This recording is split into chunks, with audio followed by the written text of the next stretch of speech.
Good morning students. आज हम past indefinite tense के बारे में पढ़ेंगे और समझेंगे। पास्ट इंडेफिनिट टेंस की पहचान। अगर किसी वाक्य के सेंटेंस के अंत में लिया, दिया, किया, खाया, सोया, ली, पी, दी, की आदि का प्रयोग होता है तो वहाँ पास्ट इंडेफिनिट टेंस होता है। पास्ट इंडेफिनिट टेंस के अंत में कभी भी था, थे, थी आदि का प्रयोग नहीं होता। पास्ट इंडेफिनिट टेंस में अफर्मेटिव सेंटेंस अर्थात सकारात्मक वाक्य का प्रयोग हम किस प्रकार करेंगे, आइए देखते हैं। इसके लिए हमें सबसे पहले वाक्य में सब्जेक्ट, उसके बाद वर्ब की सेकंड फॉर्म और अंत में ऑब्जेक्ट का प्रयोग करते हैं। आइए कुछ एग्जाम्पल से समझते हैं। उसने दूध पिया, शी ड्रैंक मिल्क। यहाँ सब्जेक्ट उसने, हमने शी का यूज़ किया है, आप ही का भी यूज़ कर सकते हैं। पिया, पीना यानी ड्रिंक की सेकंड फॉर्म ड्रैंक का यूज़ किया है। दूध ऑब्जेक्ट है, मिल्क, शी ड्रैंक मिल्क। वह दिल्ली गया, ही वेंट टू दिल्ली। यहाँ गया जाने की सेकंड फॉर्म वेंट यूज़ की है। रेहान ने एक चिट्ठी लिखी, रेहान रोट अ लेटर।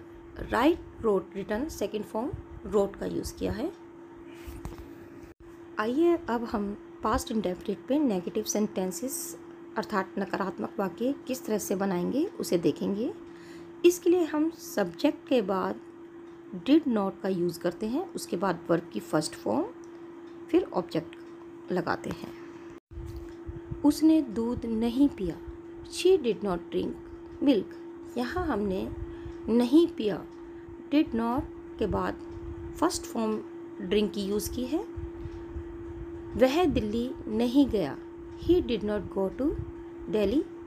यहाँ नहीं गया डिड नॉट और जाने के लिए फर्स्ट फॉर्म गो का यूज़ किया है। रेहान ने चिट्ठी नहीं लिखी, Rehan did not write a letter. तो आप इसे नोट करें कि डिड नॉट के बाद हम वर्ब की फर्स्ट फॉर्म यूज़ करेंगे।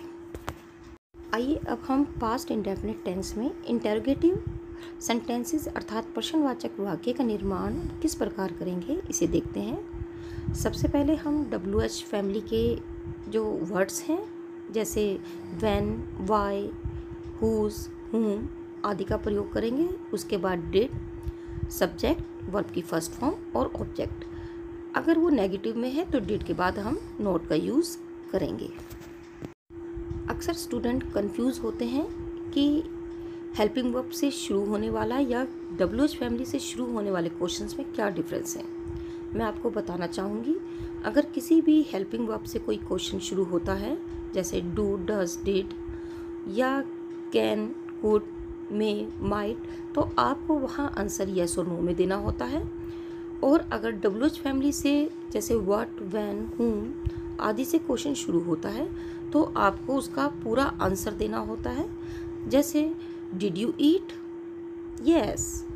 व्हाट डिड यू ईट, आपने क्या खाया, तो आप बताएंगे जो भी आपने खाया है, राइस, पल्स, वेजिटेबल्स एक्सेट्रा। आइए कुछ एग्जाम्पल से समझते हैं। उसने क्या खाया, व्हाट डिड ही ईट। तुमने कौन सा खेल खेला, which game did you play. आपने देखा कि हमने यहाँ पर डिड के बाद सब्जेक्ट और उसके बाद वर्ब की फर्स्ट फॉर्म का यूज़ किया है। तुमने ऐसा क्यों सोचा, why did you think so. क्या तुमने शेर देखा, did you see the lion. क्या तुमने कहा, डिड यू से। तो अगर WH फैमिली से कोई क्वेश्चन शुरू होता है तो आपको उसका पूरा जवाब देना होता है। और हेल्पिंग वर्ब से जैसे कि डिड से शुरू हो रहा है तो आपको यस और नो में आंसर देना होगा। Did you say, yes. Did you see the lion, no.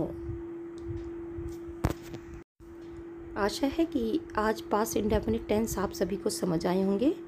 आप सभी दिए गए सेंटेंसेस को कॉपी में लिखेंगे, उन्हें समझेंगे और उन्हें बोलने की प्रैक्टिस करेंगे। Thanks for watching my video.